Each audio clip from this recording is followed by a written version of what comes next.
Greetings everybody, welcome to G4G on YouTube. I am your ever-present host, Napalm Dawn. Today we're going to take a look at a preview of Alpha 5. So as I like to do when I'm working these, I go ahead and delete the game from 2 versions ago.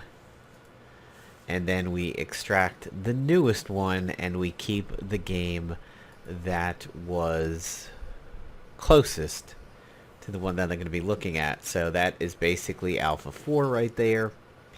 And now we're going to be going ahead and taking a look at Alpha 5.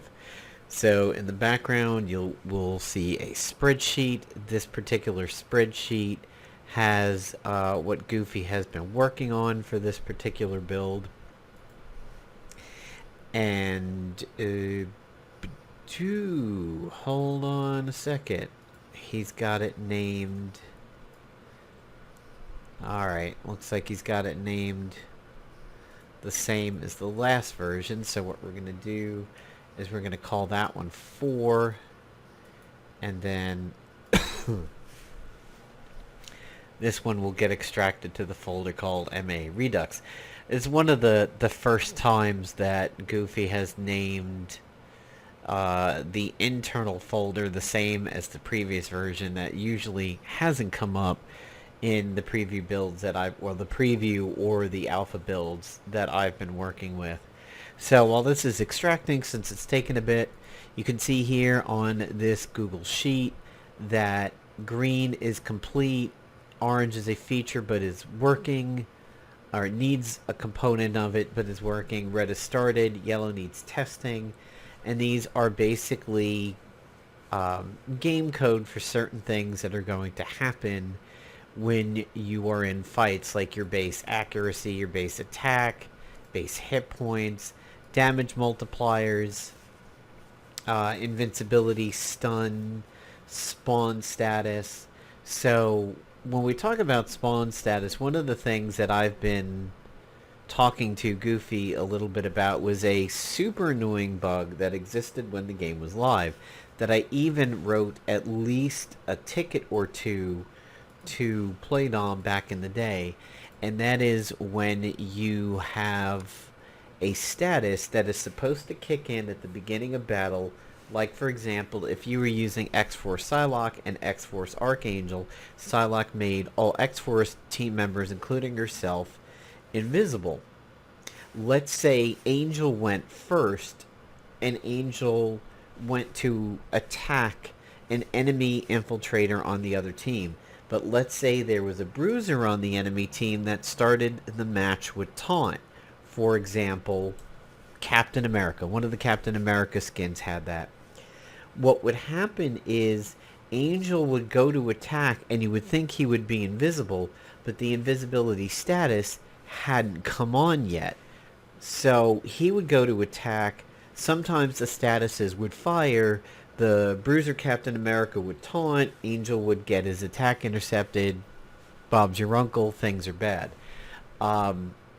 Shroud, amazingly enough, Shroud from the Mystic was something never had a problem with, because, as a lot of people will always say, the Cube, the Mystic, those were the game's babies, the developers' babies, that those things always had to work because they were so coveted, and they were just considered something like the devs absolutely had to have and everything like that. So it was very rare that you ever saw the Mystic Shroud's the whole debuff protection thing wouldn't be working, but there were definitely tons of things that wouldn't work until the first actual action. And I have spoken to Goofy about this, and he has mentioned that it is something that he would definitely like to work with. So this is previewing build 5. As you can see, collect all is still there. It's still multi-clickable. So we'll give ourselves a little bit of some currency over here. And you cannot visit the allies yet. Can't pick up the distress calls or anything like that. But there you go. So that's Iron Man.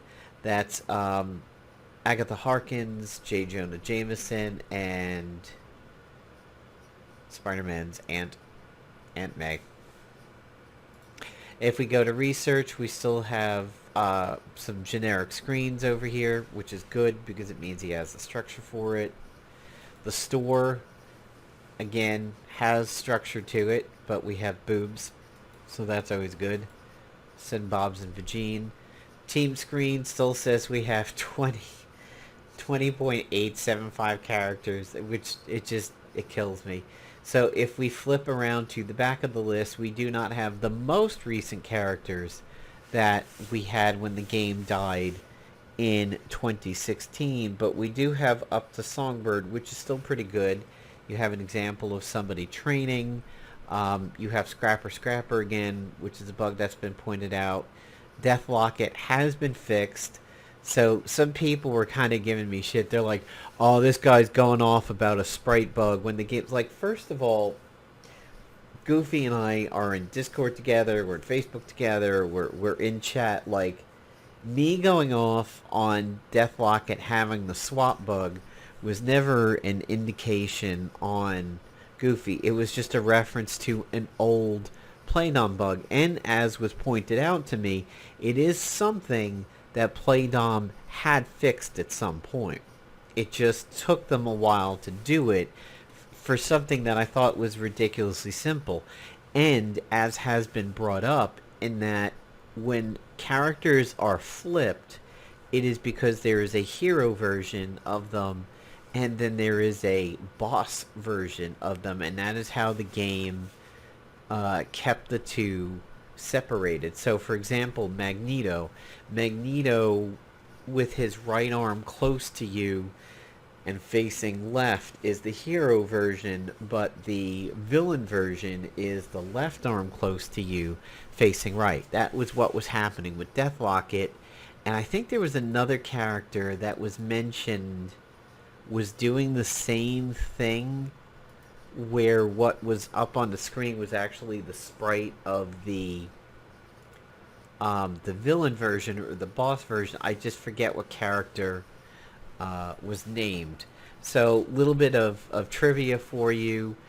Cannonball was related to the last mutant-oriented Spec Ops that we had. Now, Molly is considered a mutant where the rest of the Runaways aren't, but Cannonball was the last mutant that we actually really dealt with. And as you can see, once you get past him, we're talking straight up MCU the whole way. Now, Morbius, I believe, is tied to Spider-Man, if I remember correctly, and Blade, but like when you talk about actual mutants, they go away at that point. And we're just dealing with, either fringe characters like Spitfire that we just weren't quite aware of, or we were talking about MCU. And that always really saddened me because, to be honest, I like the X-Men or mutant side better. Now, coming back here and looking at Hyperion, I just happened to have a Google card recently that talked about the DC Justice League is coming back to Marvel, but not DC as in DC Comics, DC is in Washington, DC, and they were going to have Squadron Supreme, and then there's Hyperion, and then there's like the African-American guy, Nighthawk, who's supposed to be like Batman, so on and so forth. It really made me want to research that squad a little bit and see if I could write a Spec Ops on it. It's just... the time to do something like that has just kind of been ridiculous lately. It's been very, very tough to do, and there's so many start and stop ideas that I would have at that point. I wanted to do kind of a vampire-based Spec Ops in London that involves like Spitfire and Union Jack, and Union Jack summons the team to London. That basically there's like a curse going on in the London populace, and at night there's a great deal of the London population is turning into vampires. And I was trying to figure out who would be the hero of it, who's a vampire hero that we don't have already. And it was an interesting thought process. I have a lot of good ideas that get about 12% out of the gate. I have 12% of a plan, and then kind of fails. But God, Jessica Jones, man, like I get angry when I see Jessica Jones because I always find her to be so goddamn vanilla in everything that she does. I had no interest in the Jessica Jones Netflix series, and she was just so bleh in Marvel Avengers Alliance, and she's nowhere in Future Fight. She's actually somewhat decent in Strike Force if she's with other defenders, but I just hate Jessica Jones with such a passion. I can't even tell you why. I just do. Um, but we'll get into combat here pretty soon. So, once again, since it has been asked over and over and over and over again, no, goddamn, no, it's not coming for mobile. Like oh, there was another recent comment about, Android. I was like, does it look like it's coming to Android? Or does it look like you're seeing Android here? And he's like, no, but it's coming to Android. I'm just like, I can't. Just so very much can't take the mobile comments and everything. And look, I gotta be frank with people on this one. You're lucky enough that there is a version of the game out there that is being touched by a dev willing to put in this work to get a team going, to do everything that you see here. You cannot possibly fathom the amount of work that has gone into getting us to this point from nothing. And even if right here is where it stopped, it's still better than zero. And that's something that I want people to remember about this. So when everybody's like, is it coming to Android? I can't, that question slays me because it's like, there wasn't this many Android players when you could play it on Android. Android and the Windows Mobile Store was the same version. And then it was iOS, and then it was PC, or what we call Facebook. So Facebook and the Playdom site was a version. iOS was the next closest version to it, and then the Android/Windows Store one was the furthest one away.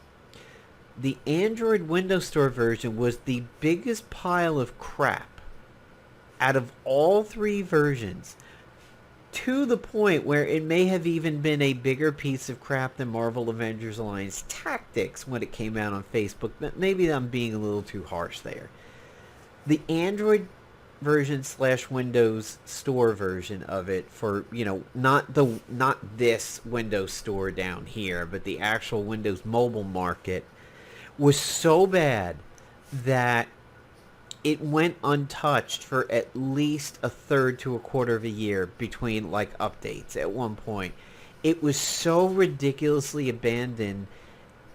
You would think that if you went into Playdom's office and went to their Android version, you would think you were in like The Walking Dead, just a desolate apocalypse of where is everybody.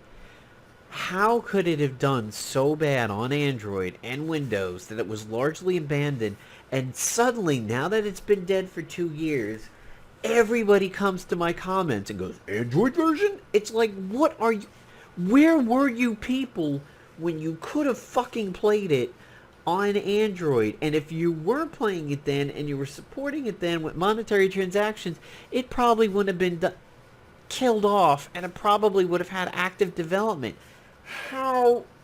Oh, God, that boggles my mind. I don't get it. Like, how are there so many Android question people out there now that it's been dead compared to when it was live? I'm losing my mind trying to get around that. And it's always Android too. Like, nobody says iOS, Apple. Like, I don't get that question when iOS was probably the second most populated version beyond the Facebook version. Everybody goes, Android? If you want Android, go watch the great movie Deus Ex. Like, Deus Ex Machina. Oh my god. Like, just... sorry for, like, losing my shit here, but these Android questions drive me up a wall. And when people then know that, like, no, this isn't an Android version, they think it's going to come out for Android, and I'm like, dude, this is in an alpha right now. You see how much work has to be done, and you're already talking about an alternate version of it. Exasperated sigh. Okay, so we're going to get into battle. As you can see, much like version 4, it does go back to all the other alphas where you have maxed out of all the currencies, and you go back to Agent Johnny. But, you know, as he said, statuses was a big thing on this one. So she's got to bleed. We'll bring her. Alright, so we'll see if we get what the statuses look like here. We've got bleed and we've got flame. We've got music. Volumes do sound pretty good. Doesn't sound like the volume reset. By the way, several cable stations lately have been running a lot of the Marvel-related movies because this is the opening weekend of Endgame, which I haven't seen yet. I do plan to see it next weekend at Alamo Drafthouse with the girlfriend. So, alright, so we've got bleeding over there, and there is a debuff listed. Can't... Not getting a tooltip anywhere, but that's okay. Let's see if they burn. Oh, 6 damage. God, I feel so bad for him doing only 6 damage. It's almost as bad as the last Fantastic Four movie. Ha! Humor. And, okay, a little bit of a bug over here that... it's the Bashenga blade. Tooltip is a little weird, and I have part Human Torch abilities. Like, this gun with this background, I mean, I know that's Human Torch's level 1 over there. If the hands were a little less distinct and it was that orange behind the gun, I would think it would actually look really cool. Like, that's a fun effect for that particular icon. Wow! Nice damage from the agent. Maybe we won't get wiped on this one. Judo chop. Okay, so we've got somebody dead. 8. 8 on a critical. Poor nerfed Human Torch. By the way, don't misunderstand me when I say nerfed. This is just it because it's an alpha. We have not nerfed Human Torch. I feel like I need to say that because there's somebody who's going to go, why did you guys nerf Human Torch? I mean, there's no reason for that. And one of the most recent questions is like, is Adam Warlock going to be in the game? I'm like, oh my god, can we get a working game before you start asking about what is probably one of the most overpowered games to ever hit Marvel Avengers Alliance? You know Playdon was on short-timer's disease when it came to Adam Warlock. It, like, they phoned that one in. There's no way he would have been able to go into PvP with that power level and everything. You know, I mean, even White Tiger was... seems like we hosed up a little bit here. Even White Tiger was still pretty overpowered. Now, White Tiger was still around for when there was practice PvP, and we did have some of that, like her fear immunity was good. There were some counters to White Tiger, but it's... the ones that get me are the ones that talk about people like Cloak and Dagger being overpowered in FISA, and they should get a nerf. Like, no, they shouldn't. And, you know, what's interesting is one of the people that I have most jibed with or gotten along with when it comes to the game, and we generally had same principles and similar thoughts. I actually get divergent with this person when he was like, well, you know, Cloak and Dagger was too overpowered, and when it becomes part of the meta like that, blah, blah, blah, it just goes to show you, like, but there's counters to everything. Is like, yeah, but when you make a team to counter just one thing, how, you know, that goes to show you. I was like, but that is the ebb and flow of the game. That's always what has happened. There was Emma Frost the first time, and there was Phoenix and Erezes and Valkyries, and we countered that and we got past it. And then it was, Deadpool. Not that he was ridiculously overpowered, but you saw Deadpool all the time, and you found ways of countering that.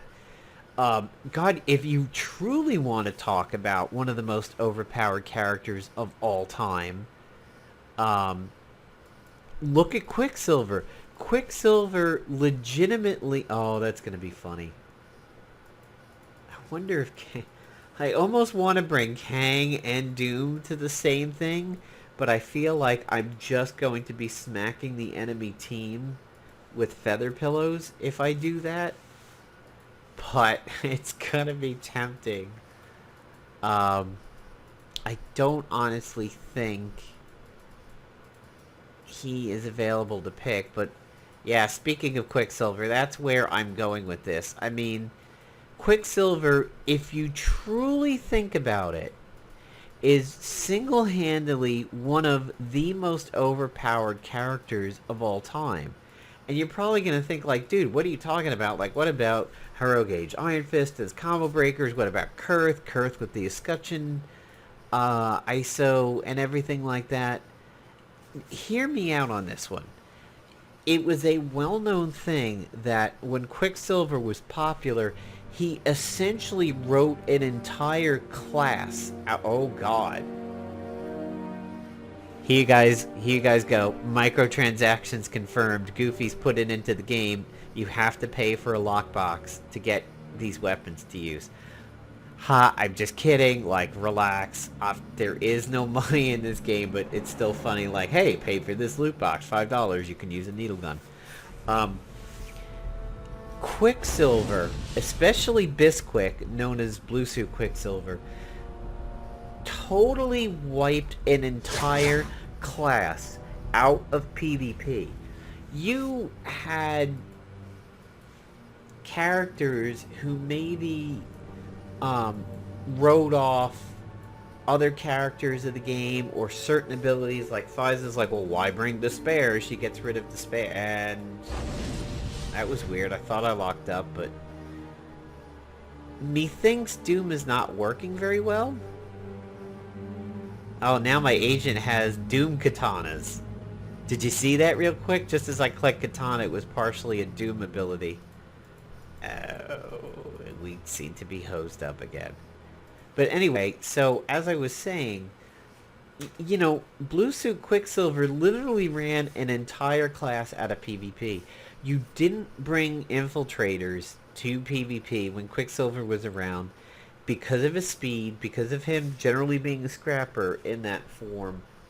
It was like, why bring something that just gets destroyed if you put it in a blender? If you think of the incinerator in your kitchen and you know that, well, I can bring a spoon, which will not get chewed up by the garbage disposal, or I could bring a saltine cracker. Which one of the two would you pick to defend against the blender? Obviously not a fucking saltine cracker, and that's what infiltrators were. Oh, by the way, save state, in case you didn't notice, it's resuming us over here on that mission. But, you know, that's what it was. So when people are like, oh, you know, Cloak and Dagger was overpowered and Faiza was overpowered, and like, guys, do you not remember that we lived through Kurth with the escutcheon ISO over there? The fact that half the community was convinced that it was an exploit and the other half of the community was like, no, don't really think it is, because Playdom has never taken action on it, and the game ended with the whole double drain thing. Hey, now we have 2 infiltrators and a scrapper. So we're missing Blaster and... Okay, so we're missing Blaster. Interesting.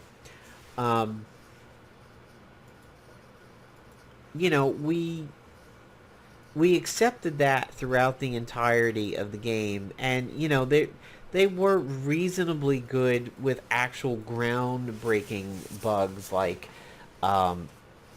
the Beta Ray Bill, Victor, and that hammer that caused the agent to crash the game if they were run on defense. So every offense would have to quit out. And as you remember, if you quit out while you're doing PvP, it is a loss for you. So yeah, those things they were pretty big on. But the fact that Kurth and the Double Drain with the Escutcheon debuff, or sometimes called the Elite, Escutcheon ISO, sometimes called the Elite ISO, it goes to show you that it was working as intended. And really what the bug was is somebody who was unstunnable wearing that ISO Double Drain. That's where the issue was.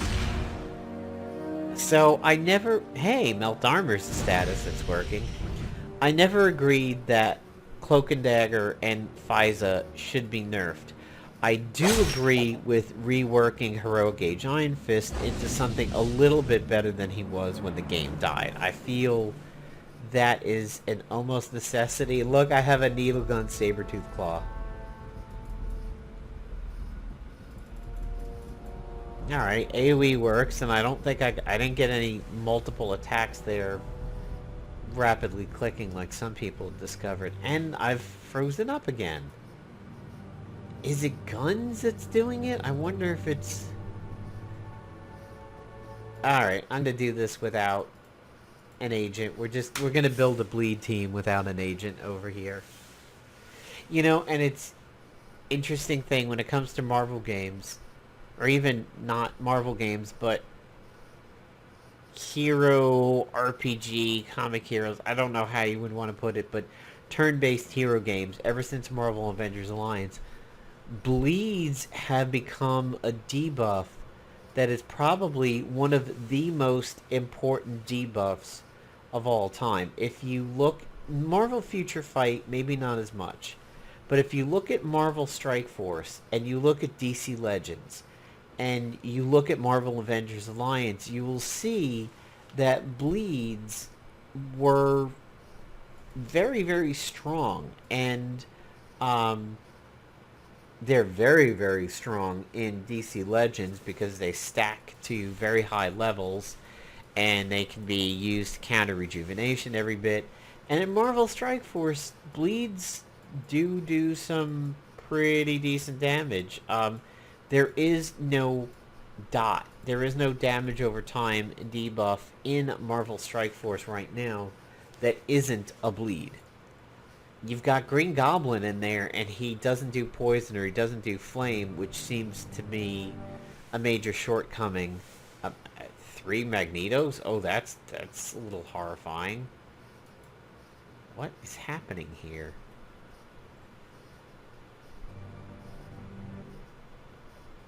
Okay, getting a little Groundhog Day-ish there. Let's try something a little bit different. Yay, no 3 Magnetos. Sabretooth is now in Marvel Strike Force. And he's in Future Fight.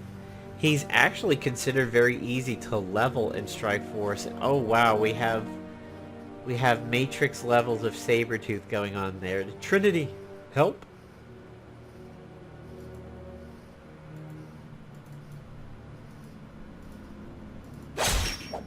Ooh, that's very, very interesting with the duplicate. Oh, there's a duplicate Black Panther. There's duplicates on everybody. Yikes. It's like going into combat with your twin, and your twin just stands there and watches you do all the work. Oh boy. I find some fun ones over here. So that bioterrorist melted from the bleeds. You see? That's the power of bleeds. Honestly, bleeds were one of my favorite dots in Marvel Avengers Alliance when it was live. Because if you were a fan of my old videos, you will know that I absolutely loved the Devourer. I thought the Devourer is a fantastic addition weapon. By addition, I mean a weapon that adds or joins in on attacks. When other people attacked, the Devourer had a chance to counter, and it also had a chance to join in on a friendly attack. And the Devourer was notorious for stacking bleeds very fast, and you could also, through certain methods, convert it to internal bleeding if you knew what you were doing. And yeah, I consider Devourer the hardest working weapon in Marvel Avengers Alliance, if you ever happen to catch me saying that on old videos or streams. So, bleeds I really liked. However, Doom and genetic alteration were the real mental chess debuffs of the game, because here's why. Doom and genetically altered pinched you in. You were damned if you do and damned if you didn't. If you let it stay on you and you didn't try to cleanse it, it would, tick down, do damage, and of course Doom did a lot of damage if it ticked down all the way. But if you cleanse them, they also popped for their end damage. So if you remove Doom through a method or genetically altered, you suffered the same big hit of damage you would if you let it run its course. With the exception that you didn't pay in health for all those rounds that it would be ticking on you. So if they were going to last 3 rounds, but you dispelled it in 1, you saved yourself 2 rounds of it just ticking down. And, you still got the big pop at the end. But, I really like that, because you could use it to exploit the AI a little bit if you went into combat with a team that you knew liked to cleanse debuffs. Like the Light Fantastic from the Cube or something like that. And you hit them with one of those debuffs, you made them pay for the cleansing, which was fun. And it looks like that Bioterrorist doesn't have an entry on the turn bar. Well, statuses seem to be working well. He's got a listing of 6 over here. I can't... the bleeds seem to be doing a super big job. Everybody's melting on that, but... So it looks like we do have statuses working, which is a major step in the right direction. We still got some weird graphical things like double characters. If you look down here, it looks like collection is a new font and an old font. Keep doing collect all. Let's see if the multi-combat bug where you just click and click and click, if that has been fixed. There was also rumors of like friendly fire. Alright, I can't get Sabretooth to attack my own team. Rapidly clicking the enemy there after hitting attack. I don't seem to be getting multiple attacks there. That's good. Combo setup and bleed. I don't know where the upper Bioterrorist would have gotten 6 debuffs. I haven't hit that one yet.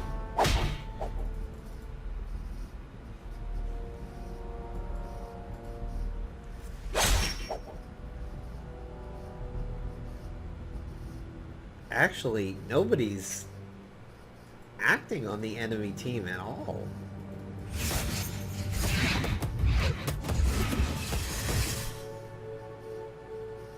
So there have been some games in the history of gaming that if you left a game on long enough, and you would eventually kind of choke out the available RAM on the system of that console, there were certain bosses that could not do moves.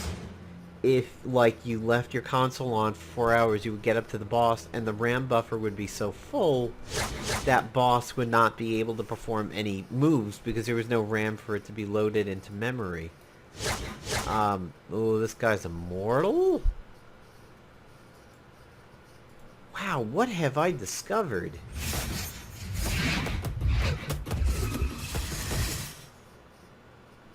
I almost feel like I have discovered that bug in Marvel Avengers Alliance over here. I'm regaining stamina on recharges, but am I gaining enough stamina? It's been so long since I recall what a recharge from the original game would have given me back, but I felt like that wasn't the most amount of stamina in the world for passing my turn, but maybe I'm wrong. See, the sad thing about bringing a bleed team to this is that the enemy's never actually taking turns, so they never suffer bleed damage, and I'm getting fireworks on Berserker over here, but nothing's happening. Okay. Well, we'll go ahead and end it here. There is a preview of Build 5. If you are not on a Windows machine, you can attempt to run this SWF file, which is the Shockwave file. It is the game not passed through an Adobe executable for Windows. So if you're on a Mac or a Linux system, you should be able to click that and run it. There has been a bit of an issue with Preview 4, excuse me, not Preview 4, Alpha 4, where a lot of people who were not using Windows were getting prompted to use Air, and even if the Air plugin was installed, they were having issues. I don't know if we'll see that in 5, but you can see Air is sitting there, and there is an Air file, and there's another Shockwave file. Mac people, you guys used to have something called Director that would run the Shockwave flash file, but I do believe it was just recently depreciated in the store, and you can't install it now or use it even if you've had it. So I'm not really too sure what Mac people can do right now, but you know, again, give Koofy his piece to just get a working Windows version of it over here, because he's building it, you know, in the language that it was when it died in 2016. And obviously that was a web language that was HTML5, and that was supposed to be universal. But if that's where his skill set lays, is to put in a wrapper that works on Windows, that's what we're going to have to do. Adobe versions, Android versions, Mac versions, iOS versions, that's all like too much. It's like going into a Corvette dealer and saying, alright, I got $50,000 to drop on a Corvette, and I'm like, cool, here's a red one, stick shift, V8, blah blah blah, and you're like, yeah, but can it also make toast? Like, are you kidding me? You want to hook up a toaster? And like, nobody's making a Corvette that does toast. It's the same kind of concept over here. Like, let's actually get a working game before we start forking software language, by the way, before we start forking code bases here and doing Android versions, Mac versions. Like, just calm down with that. Give Goofy his piece to work on the game over here. So there's Alpha 5. We'll hopefully be seeing a release candidate soon. When it comes up, I'll probably do another video on it. Unless there's major changes, it'll be short, but we'll see. Thanks for stopping by, everybody, and I'll catch you guys in the next video.